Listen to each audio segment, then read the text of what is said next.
Le maquis. À lui seul, ce mot résume la glorieuse épopée de la résistance française pendant la Seconde Guerre mondiale. À partir de 1943, des milliers de jeunes hommes et de femmes entrent dans la clandestinité pour lutter contre l'occupant. Surnommés les maquisards, ces héros de l'ombre joueront un rôle capital dans la libération de la France. Les maquis ont fait en sorte que les Français n'assistent pas en spectateurs à la libération de leur territoire. Ils représentent aussi le peuple de France qui s'est levé contre l'occupation. Nous avons tous lu leurs exploits dans les manuels d'histoire. Nous avons tous l'impression de les connaître. Et pourtant, comme toute légende, celle du maquis français possède sa part d'ombre. Une réalité plus sombre, secrète, que l'on a volontairement cachée au grand public, de peur de salir le mythe. Car cette histoire-là est celle de criminels et de bandits sans scrupules. Un récit composé de pillages honteux, d'exécutions sommaires et d'assassinats crapuleux. Sous couvert de faire de la résistance, sous couvert de protéger la population, certains se sont allés à l'excès en réquisitionnant à outrance, en pillant, en massacrant certaines populations. Ces criminels, qui se faisaient passer pour d'authentiques résistants, ont ainsi formé ce qu'on a appelé des faux maquis. Mais à côté de ces faux maquis, se sont aussi développés des maquis noirs. Cette fois, il s'agissait de vrais maquis infiltrés par des groupes de hors-la-loi, qui cherchaient une couverture pour commettre leur forfait en toute impunité. Donc sous couvert du maquis, d'activités maquisardes, on va pratiquer des activités à 100% criminelles.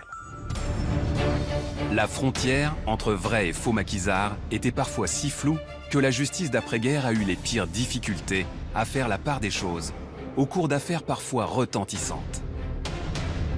Il y avait eu une interpellation à l'Assemblée nationale sur le fait qu'un homme s'était déguisé en résistant et qu'en réalité c'était un tueur. Qui étaient les membres de ces faux maquis ou de ces maquis noirs? Où ont-ils sévi? Et comment opéraient-ils? Plus de 70 ans après les faits, voici enfin la vérité sur ces criminels qui ont prospéré à l'ombre des maquisards.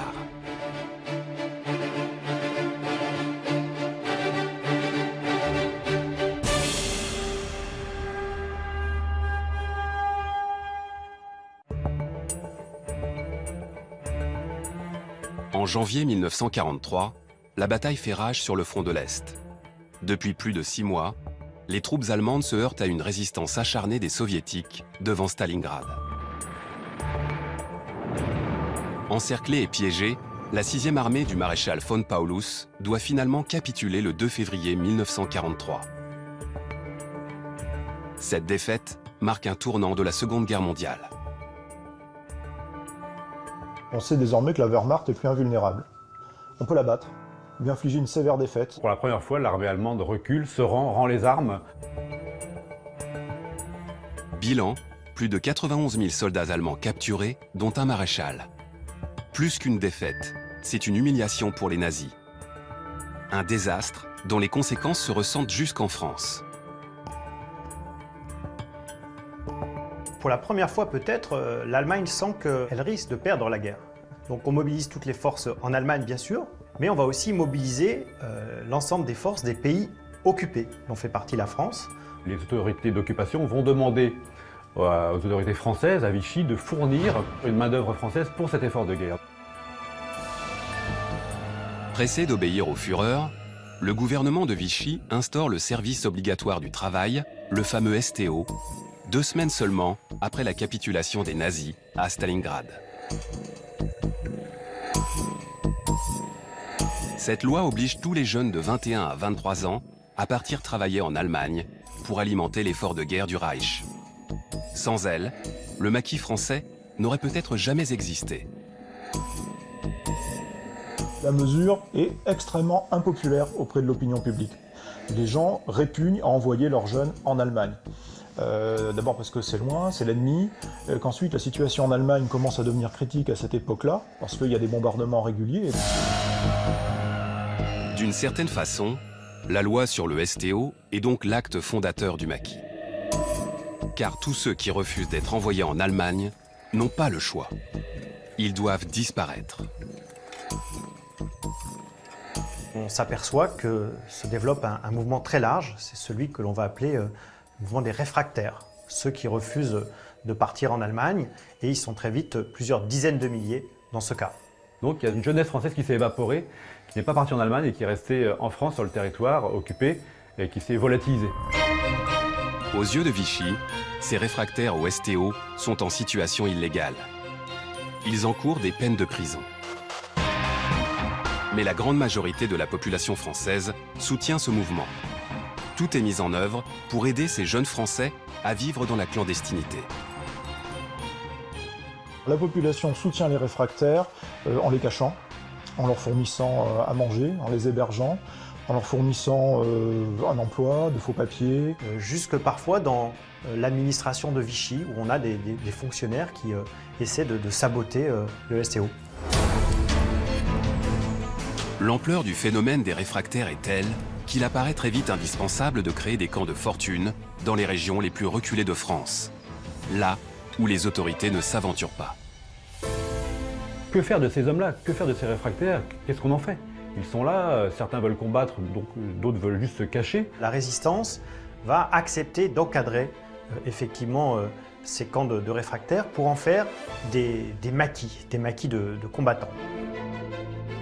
Grâce au soutien de la résistance, le maquis est né.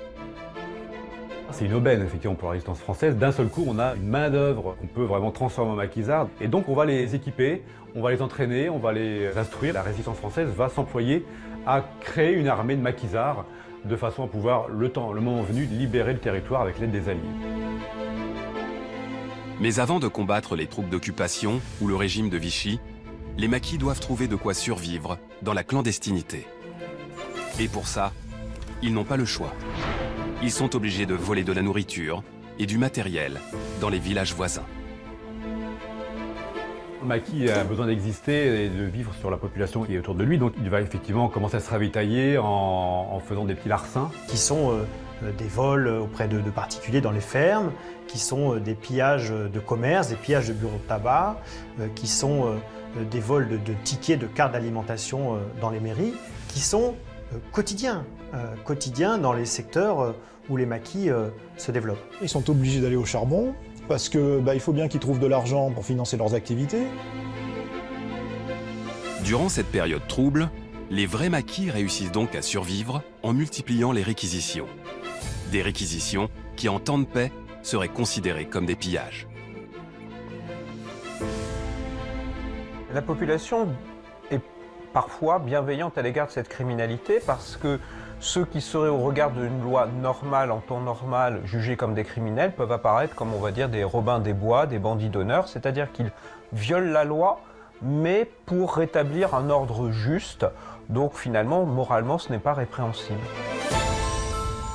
Les vols commis par les maquisards sont donc rarement dénoncés par la population. Très vite, des groupes de délinquants et de criminels comprennent qu'ils peuvent tirer profit de la situation. Pour commettre leurs exactions en toute impunité, il leur suffit de se faire passer pour des maquisards. Et ce sont eux qui vont créer les premiers faux maquis dès 1943. C'est du pur banditisme, ce drapant, dans le drapeau, on va dire, du patriotisme et de la résistance à Vichy et aux Allemands. À partir du moment où les maquisards n'ont pas d'uniforme, ce n'est pas une armée régulière, effectivement, c'est très facile d'usurper en fait l'identité d'un maquisard. Donc il suffit effectivement d'avoir une arme, de se mettre un brassard, de se dire envoyer du maquis, et ça permet de créer une confusion.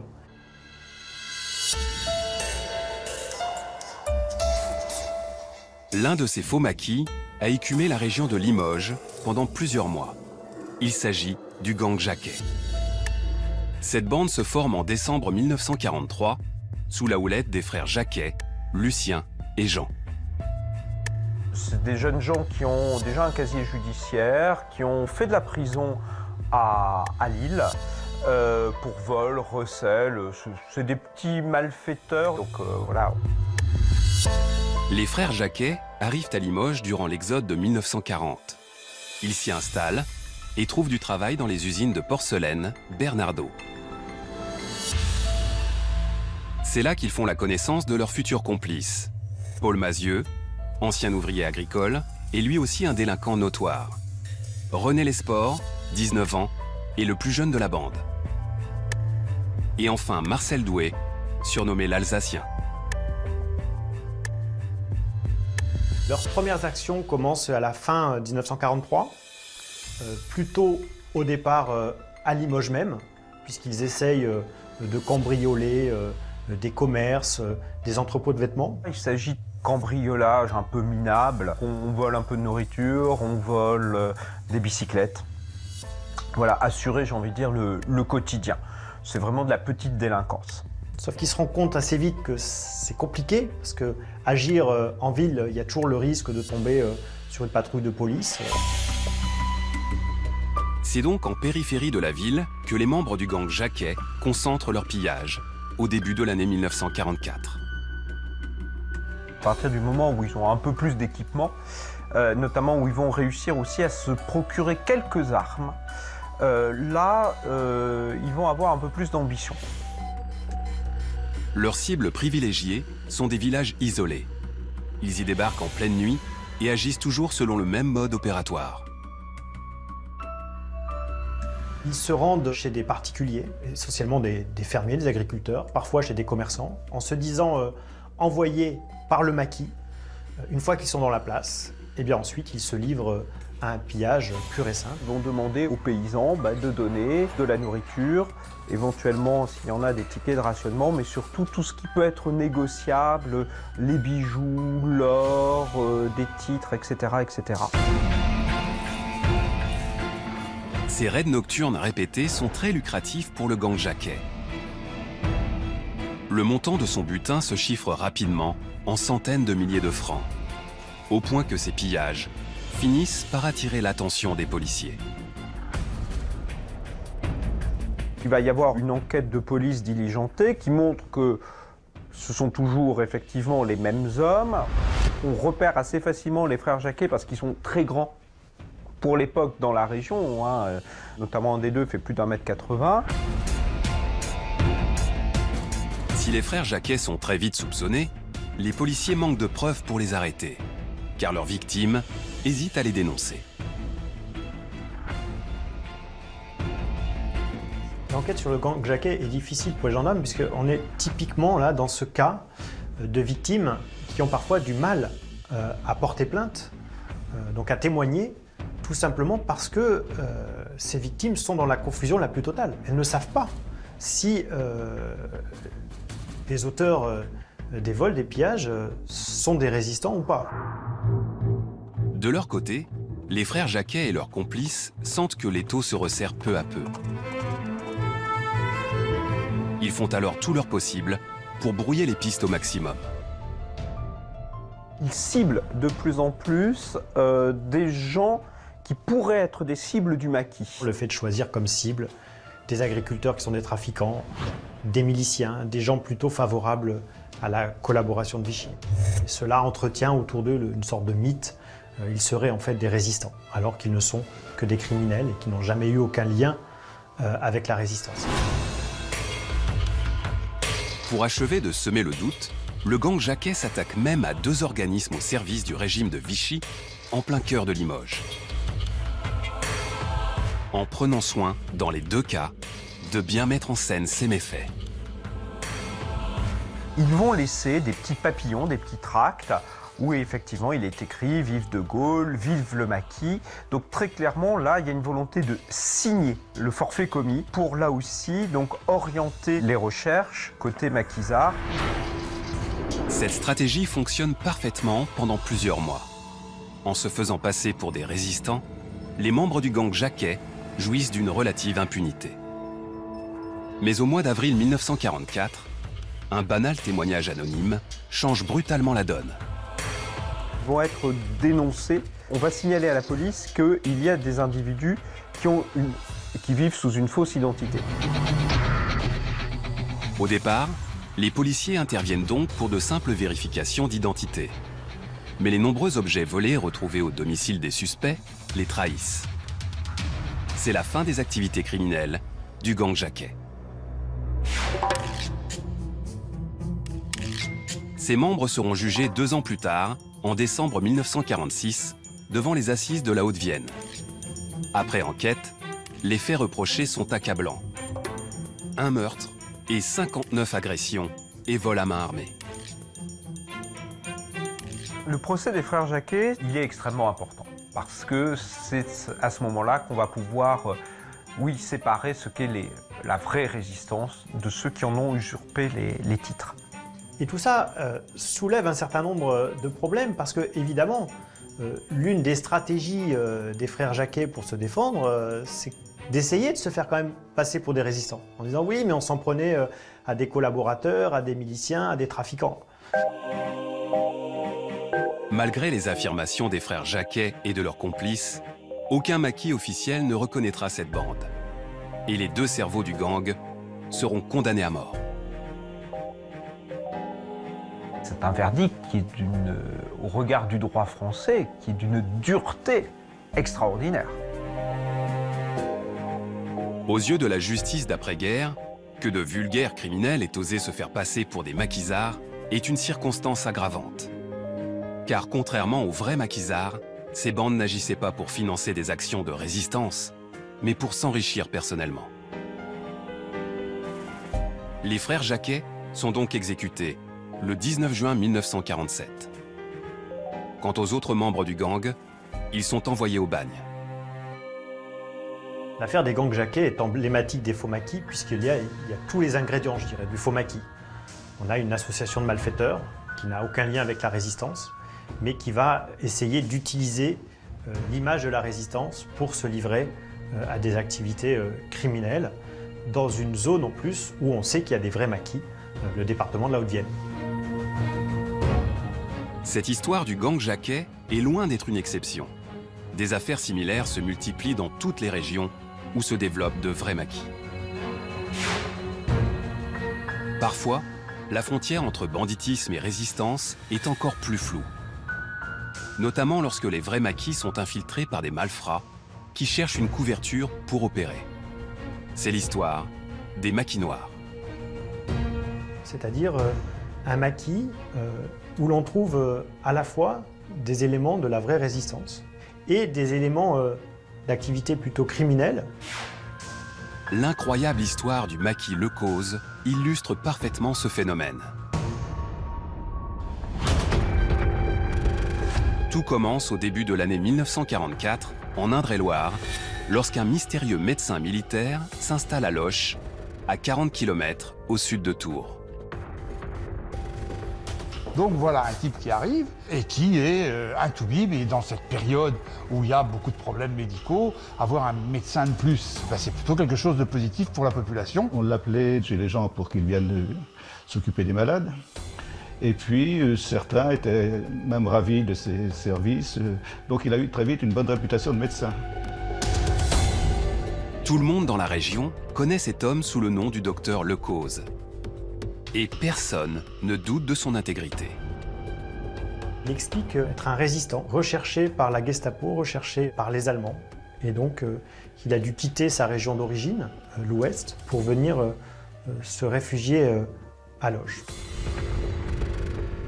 En juin 1944, lorsque le docteur Lecause décide de créer son propre maquis, juste après le débarquement des Alliés en Normandie, ceux qui sont dans la confidence se félicitent de cette initiative. Lecause rassemble un petit groupe qui s'installe dans la forêt de Loches. Il s'attribue le grade de capitaine. L'une des forces de Lecause, c'est de très vite réquisitionner des véhicules.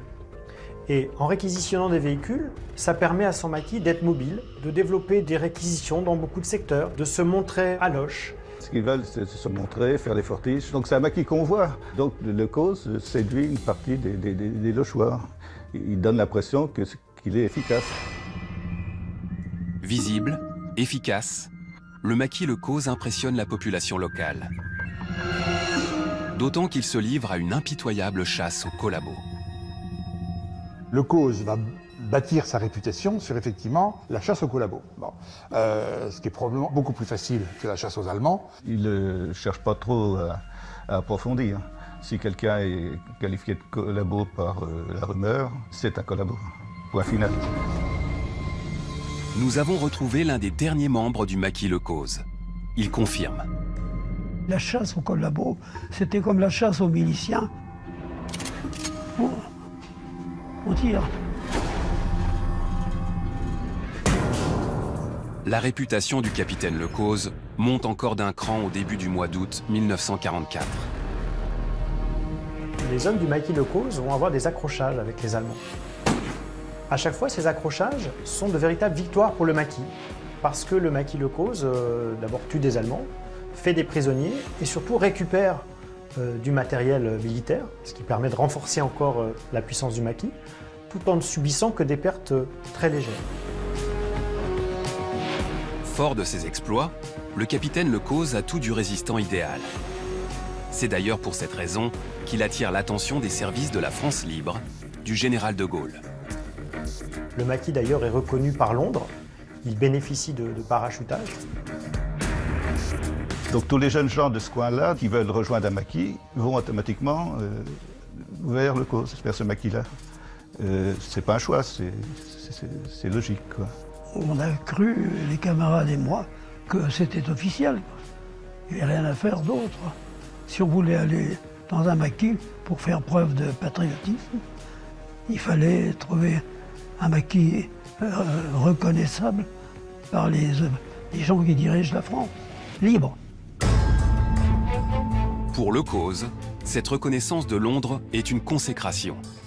En quelques semaines, son maquis constitué d'une poignée d'hommes se transforme en une petite armée d'environ 200 maquisards. Mais c'est véritablement le 16 août 1944 que le capitaine Lecause connaît son heure de gloire. Il a appris que les Allemands venaient de quitter Loches.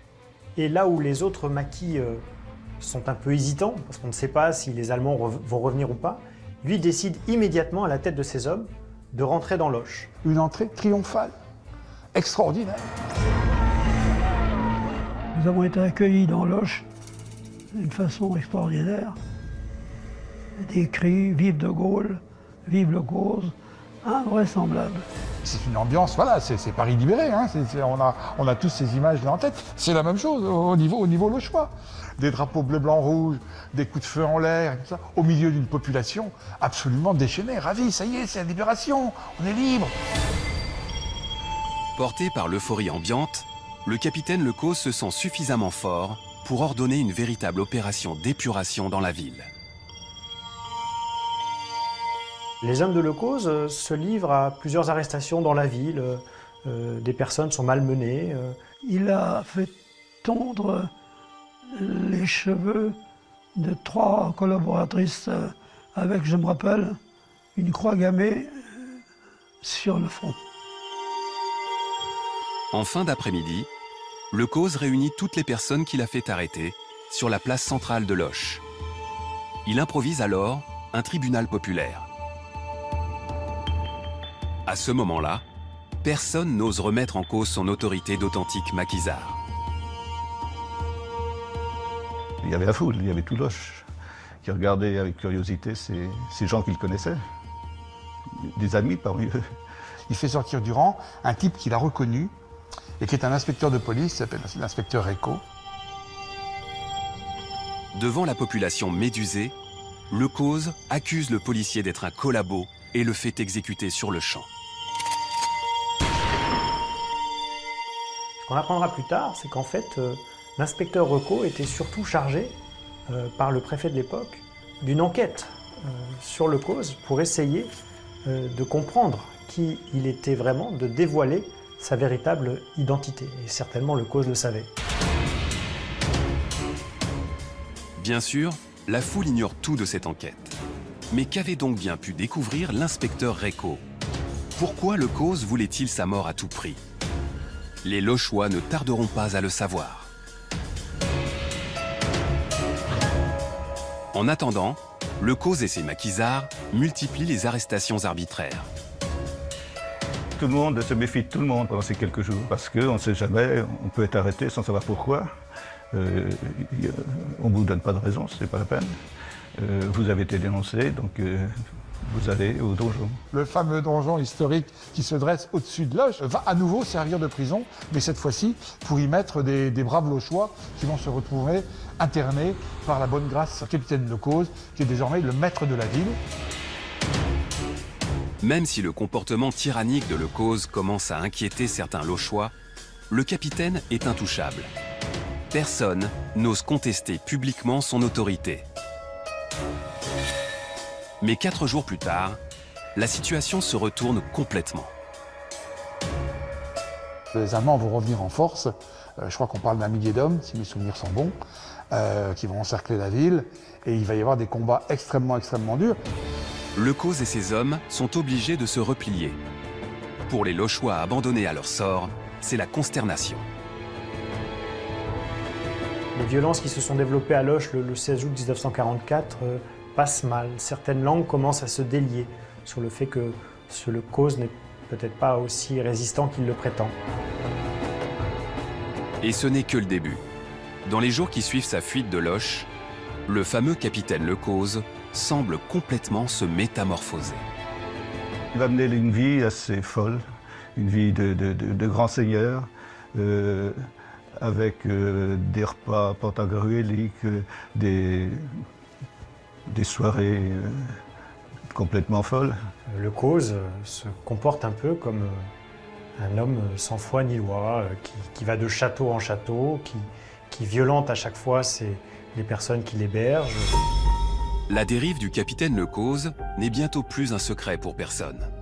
La population découvre alors avec stupéfaction un homme à la double personnalité. C'est même pire que ça, oui, c'est Dr Jekyll et Mr Hyde. Il y a le Lecause du jour, le chef de maquis, qui aime parader, qui porte bien l'uniforme. Et puis il y a le Lecause de la nuit, qui se livre à des tournées, qu'il présente comme des tournées d'épuration, mais qui en réalité relèvent davantage du pillage. La population réalise soudain que ces pillages et ces exactions auraient en réalité commencé dès la naissance du maquis Lecause. Mais ses victimes avaient trop peur de lui pour le dénoncer. Il a volé tout ce qu'il a pu, il a volé des animaux, il a volé des tableaux, il a volé des armes de chasse, il a volé de l'argenterie. Il va constituer un véritable trésor de guerre. Dans la foulée, les Lochois découvrent même avec horreur un homme capable d'une violence inouïe. C'était un malade. D'ailleurs, il prenait de la drogue, beaucoup de drogue. Cet homme-là, drogué, faisant les 400 coups, était capable de tout. C'est comme ça qu'il va tuer les gens dans des crises de violence totalement inexplicables. Et surtout, c'est un alcoolique fini. C'est un type qui passe son temps à picoler de manière folle. Aux yeux de la population, Lecause passe en quelques semaines du statut de chef de maquis respecté à celui de vulgaire criminel.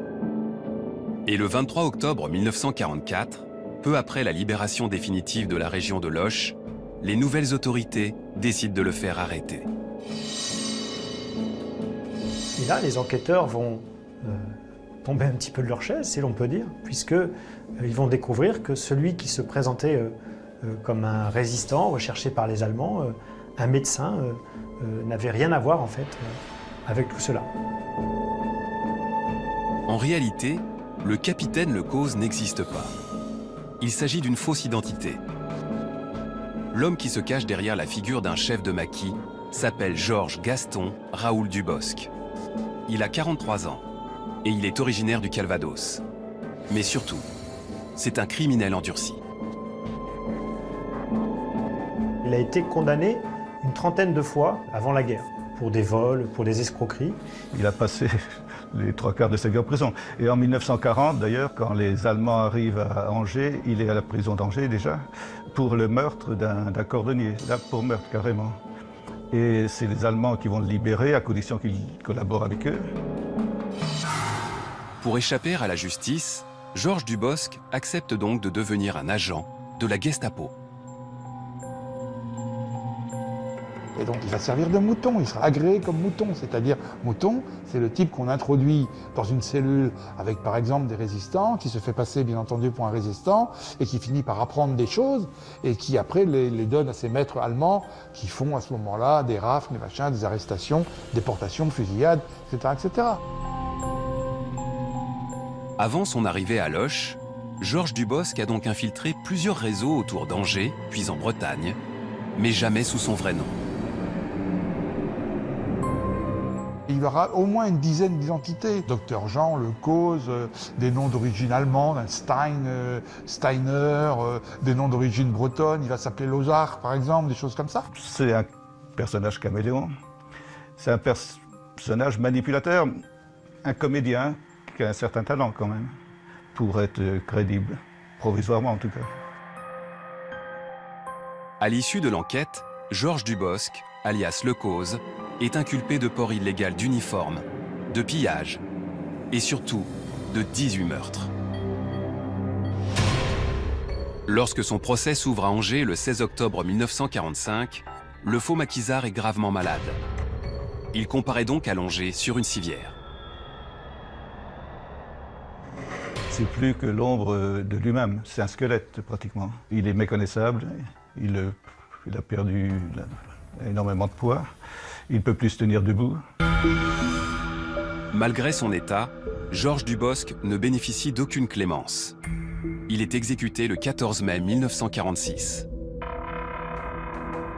L'histoire du capitaine Le Cause est emblématique de la façon dont certains opportunistes ont su profiter de ce contexte particulier de la libération pour intégrer la résistance, pour diriger des maquis, non pas à des fins patriotiques, mais à des fins personnelles, individuelles. Et Le Cause est un prototype même de ces maquis noirs qui ont pu exister au moment de la libération.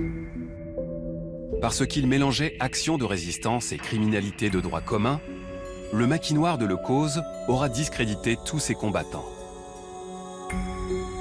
Il a jeté l'opprobre sur des jeunes hommes qui avaient rejoint ce maquis en croyant qu'ils allaient se battre pour la France, qui se sont battus pour la France, qui étaient des patriotes sincères.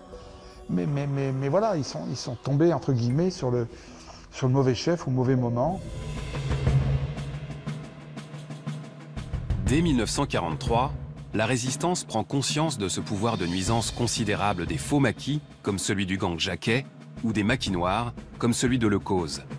Ils représentent une terrible menace pour l'ensemble des réseaux clandestins.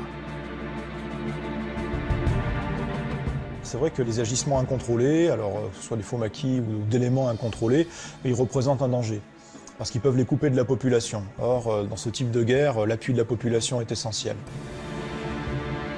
Pour prouver à la population que les faux maquis et les maquis noirs n'ont rien à voir avec la résistance, les vrais maquis répriment sans merci tout acte de banditisme dans leur secteur. Lorsque les maquisards ont arrêté un bandit, un faux maquisard, eh bien, ils vont sur la place d'un village, ils demandent à la population de se réunir, ils exécutent le bandit en expliquant à la population l'objectif de cette manœuvre, qui est de dire, vous voyez, le vrai maquis réprime le banditisme et ne l'encourage pas du tout. Mais cette répression locale ne suffit pas.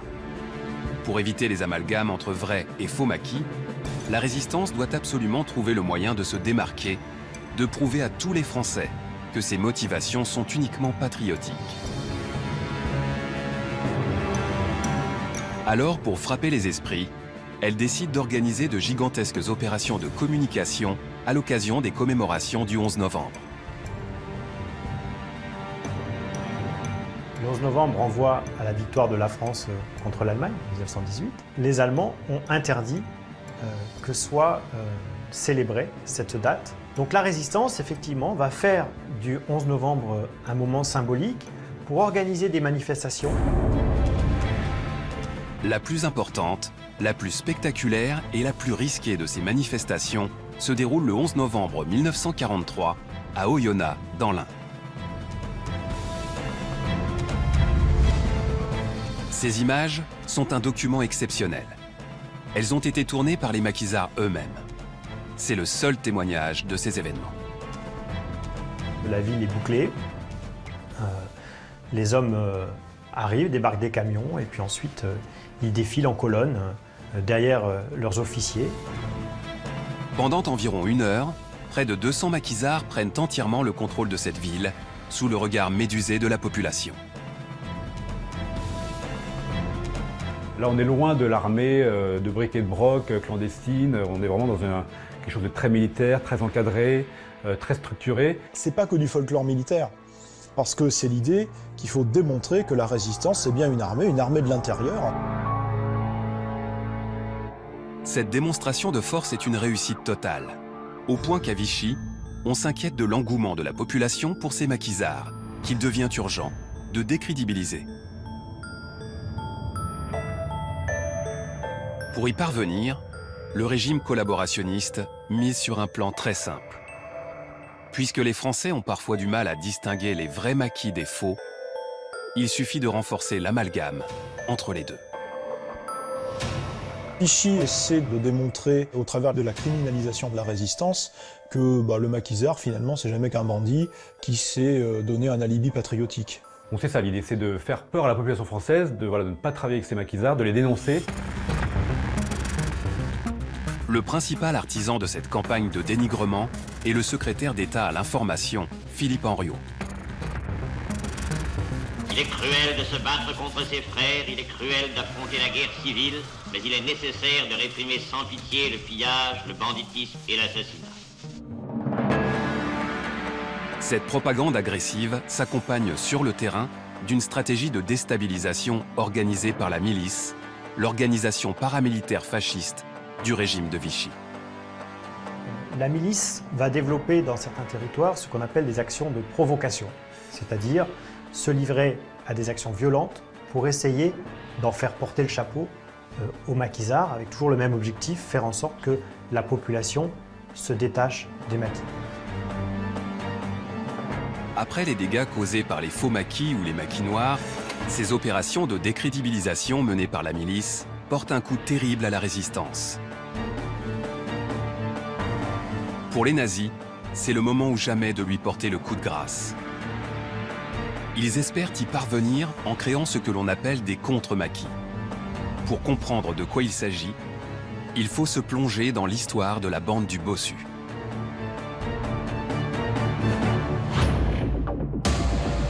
Tout se passe du côté de Sedan, au début du mois d'août 1944. La Gestapo forme alors un groupe de choc d'une dizaine de collabos français. Les Français qui ont choisi le Reich sont des individus qui ont adhéré très tôt aux thèses nazies. Donc ce sont des Français qui sont nazifiés. Le commandement de ce groupe est confié à 2 gestapistes, Pierre-Marie Paoli et Roger Picot. Pierre-Marie Paoli, c'est un ancien membre de la Gestapo à Bourges. Il a porté des coups très durs à la résistance du Cher et il a même le grade de sergent-chef dans l'armée allemande. Picot, c'est la brute épaisse du Berry, pas très intelligent, le soldat loyal, si je puis dire, qui n'a pas vraiment d'initiative, liberté d'initiative. Le reste de la bande est composé de francistes, c'est-à-dire des membres du parti collaborationniste de Marcel Bucard, celui qui aimait à se présenter comme le Mussolini français. Parmi eux, 2 personnages vont particulièrement s'illustrer par la violence de leurs actes. Ballereau et Rutz. Jean-Noël Ballereau est un militant du parti franciste, un individu violent, brutal, que l'on surnomme le Bossu parce qu'il était de petite taille et probablement affligé d'une difformité physique. C'est ce surnom qui donnera plus tard son nom à cette bande. Et l'autre, c'était un ancien boxeur strasbourgeois qui s'appelait Charles Rutz et qui avait obtenu quelques titres de gloire dans les années 30. La bande du Bossu crée donc un faux maquis destiné à endormir la méfiance des résistants locaux pour mieux les démasquer ensuite. Ils fixent leur camp de base à quelques kilomètres au nord de Sedan. Ils vont s'installer dans un bois que l'on appelle le bois de la Hatterelle. Ils vont s'installer là en obtenant l'aide du maire, de l'industriel local, qui vont leur prêter main forte, puisque tous ces gens pensent avoir affaire à de vrais résistants. Des résistants missionnés par les Alliés pour organiser à la fois des terrains de parachutage, pour récupérer des armes parachutées par les Alliés, mais aussi pour harceler les colonnes allemandes qui se replient vers l'Allemagne. Pendant plusieurs jours, Paoli et ses hommes se mêlent étroitement à la population locale. Et ils font tout pour gagner la confiance des jeunes du village. Ils font du porte-à-porte et surtout ils font les bistrots pour écouter ce qu'ils se disent. Et là-dessus, Pierre-Marie Paoli avait l'expérience de gestapiste à Bourges. Il savait comment s'y prendre pour obtenir des petits tuyaux auprès de maquisards malheureusement un peu trop bavards. Pour gagner la confiance de la population et surtout des résistants locaux, la bande du Bossu va même simuler un raid contre l'armée allemande. Et ils vont mettre en place une véritable opération d'intoxication, puisqu'ils vont attaquer un camion allemand piloté par un de leurs complices, un milicien. Mais aux yeux de la population locale, cette attaque montre bien qu'il s'agit de vrais résistants. La stratégie se révèle payante. Quelques jours plus tard, quelques maquisards tombent dans le piège. Ils prennent contact avec des résistants qui se laissent quelque peu aussi prendre au jeu. Ils avaient l'air d'être corrects. Dans la foulée, 4 jeunes de la région rejoignent le campement du faux maquis de la bande du Bossu. Erreur fatale. Car le 28 août 1944, le Bossu et ses acolytes décident d'éliminer tous les résistants qu'ils ont pu identifier. L'exposition punitive de Paoli et de sa bande a fait un carnage. Cette journée sanglante commence par l'exécution des 4 jeunes qui venaient de rejoindre le campement. Ensuite, ils vont rejoindre le village où ils vont massacrer les gens qui leur avaient porté aide, qui les avaient assistés dans l'installation du maquis. Et ensuite, en repartant sur Sedan, ils s'arrêteront encore pour aller voir d'autres jeunes qui avaient sollicité leur admission au maquis et ils les tueront sur place. Et le lendemain, ils recommencent dans le village voisin. Mais cette fois-ci, à visage découvert et surtout accompagnés par 200 soldats de l'armée allemande.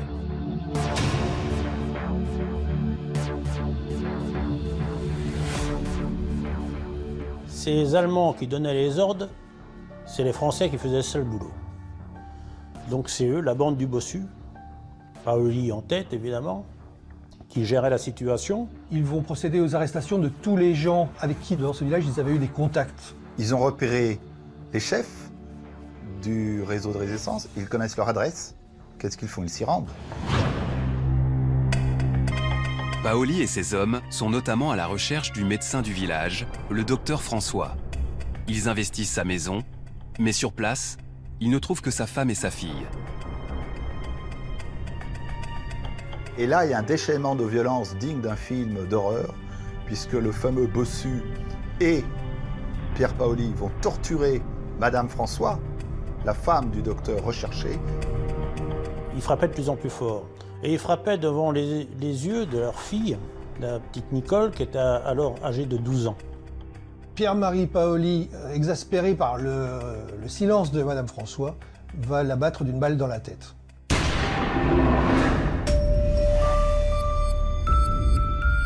Cette exécution sommaire n'est que la première d'une longue série.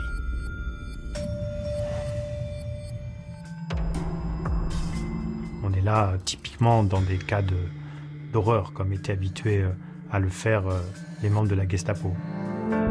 Dans les jours qui suivent, la bande du Bossu s'enfuit en Allemagne. Elle laisse derrière elle 19 victimes.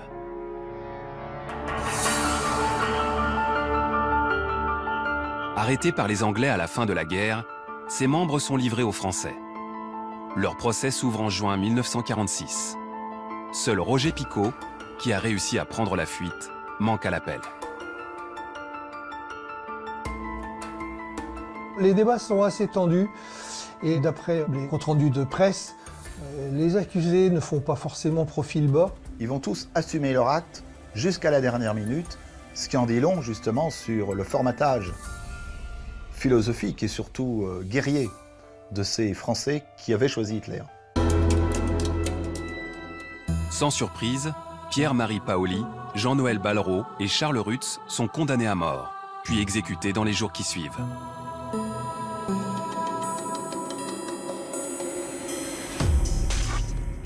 Ces procès pour fausse résistance, comme ceux de la bande du Bossu, du capitaine Lecause ou du gang Jacquet, se succéderont pendant 2 ans après la capitulation allemande. Mais dans les années 50, des affaires d'un nouveau genre, qui concernent elles aussi le maquis, font leur apparition devant les tribunaux français. Ces affaires vont à leur tour ternir l'image de la résistance. L'une d'entre elles a particulièrement défrayé la chronique à partir du mois de décembre 1953. Au centre de cette nouvelle affaire, un certain Georges Guingouin, un homme a priori au-dessus de tout soupçon. Guingouin était un authentique résistant, un authentique maquisard, et d'ailleurs ça a été le premier souvent à réprimer dans son secteur les faux maquis, ceux qui se livraient à du banditisme ou à du pillage. Alors pourquoi la justice s'intéresse-t-elle tant à lui? Que lui reproche-t-on précisément? Donc Guingouin, en réalité, est accusé d'avoir présidé une sorte de conseil de guerre avec des lieutenants pour éliminer des paysans corréziens, les Parichoux, qui auraient su des choses sur les exactions de son maquis. Guingouin a-t-il vraiment fait exécuter ce couple de paysans? Si c'est le cas, pour quelles raisons? Et surtout, quelles sont ces prétendues exactions auxquelles son maquis se serait livré? Guingouin serait responsable de milliers d'exécutions dans la Haute-Vienne. Il se serait livré à des règlements de compte, éliminant des opposants politiques, etc.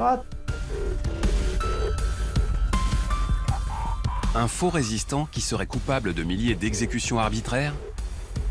L'affaire promet d'être sensationnelle, et les grands titres de la presse régionale et nationale s'en emparent aussitôt.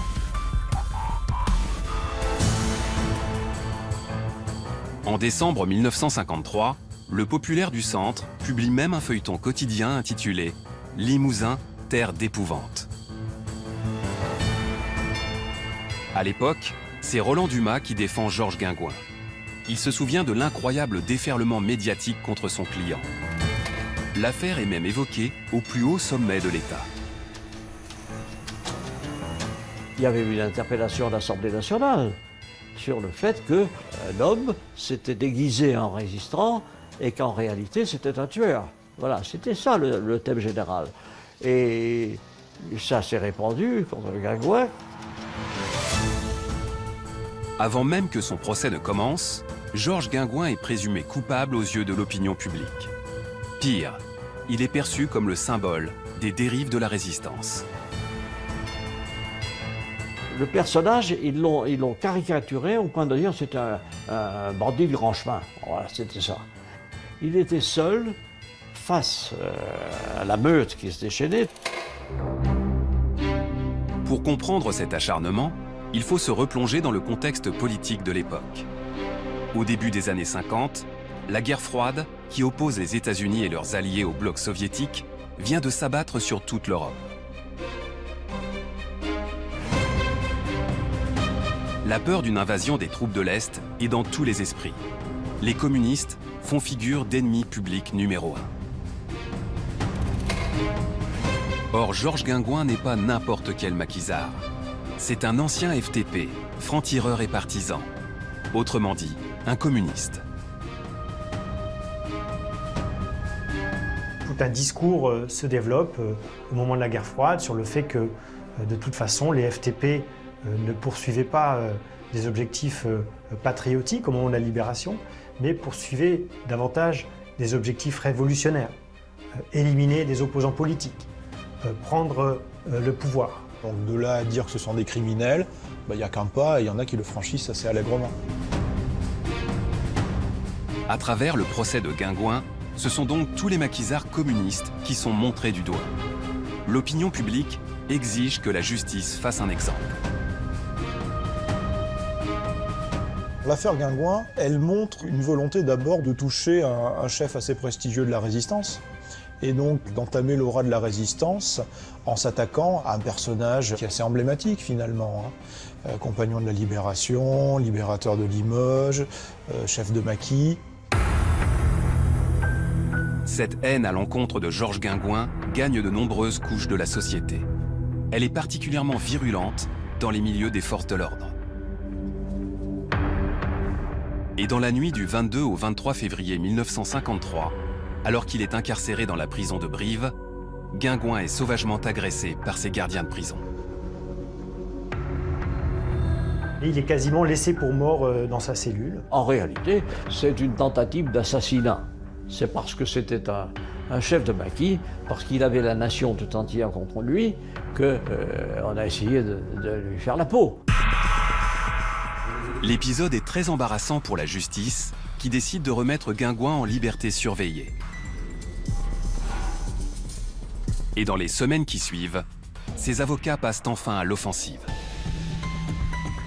On s'aperçoit que Guingouin, peut-être que finalement, les accusations qui le touchent sont peut-être injustes, qu'il n'est pas l'homme épouvantable qu'on prétend qu'il est, en réalité. Et donc là, on a un retournement de l'opinion, effectivement. Et à partir de ce moment-là, même si l'affaire va traîner encore longtemps dans les prétoires, on voit bien que petit à petit, le dossier se dégonfle, en fait. Parce que le dossier est vide, il n'y a rien dedans. Il n'y a rien de très consistant. Pire, on réalise bientôt que toute cette affaire ne serait qu'une machination organisée par d'anciens fonctionnaires du régime de Vichy. Les deux policiers qui ont construit le dossier, en fait, avaient poursuivi Guingouin pendant la guerre. Donc, bon, ils n'avaient pas pu lui mettre la main dessus. Guingouin était plus malin qu'eux. Donc là, c'est l'occasion rêvée, évidemment, d'avoir la tête de Guingouin. On peut l'incriminer, et en plus, dans des affaires de droit commun. Que demande le peuple? Les mêmes ont repris simplement des procès-verbaux et ils ont instrumenté, au sens juridique du mot, contre Guingouin, comme ils l'avaient fait avant la libération. C'est-à-dire qu'ils avaient travaillé pour les Allemands, et Vichy, et là ils travaillaient pour la République, mais contre le même personnage, Guingouin. Après des années de procédure, Georges Guingouin bénéficie finalement d'un non-lieu prononcé en février 1959. Mais son parcours de héros restera à jamais sali par cette affaire. Cette affaire Guingouin, elle va donner naissance à une légende noire de Georges Guingouin, effectivement. D'un Georges Guingouin, chef de bande, criminel, à la moralité douteuse.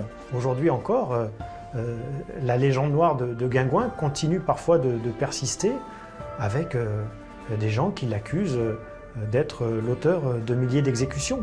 Là où, et ces exécutions dans son secteur ne dépassent pas 15 personnes. Donc on est très loin du bain de sang qui sera présenté plus tard. Comme Guingouin, de nombreux anciens maquisards communistes feront eux aussi l'objet d'un acharnement judiciaire piloté par d'anciens collabos. Il n'y a pas eu de véritable épuration au sein de la justice, au sein de la police à la Libération. Et bien souvent, à la fin des années 40, du côté des juges, du côté des commissaires de police, on retrouve des hommes qui étaient déjà là, sous l'occupation, et qui ont donc indéniablement des comptes à régler avec d'anciens maquisards. Ils vont se servir de leur fonction pour continuer le combat, et donc continuer la lutte contre la résistance, en cherchant à criminaliser donc d'anciens résistants, en les mêlant à des affaires de droit commun. Les procès des anciens maquisards communistes et plus largement toutes les affaires de maquis noirs et de faux maquis, illustrent la difficulté de faire le tri entre vraie et fausse résistance.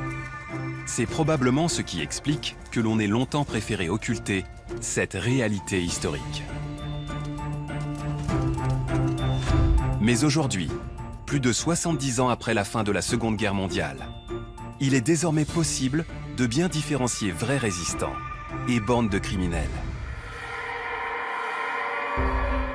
Il y a une vraie frontière entre le vrai maquis et le faux maquis, et que d'ailleurs la résistance les chefs de maquis authentiques, loin d'encourager les pillages, le banditisme, ont toujours cherché à le combattre et à le réprimer.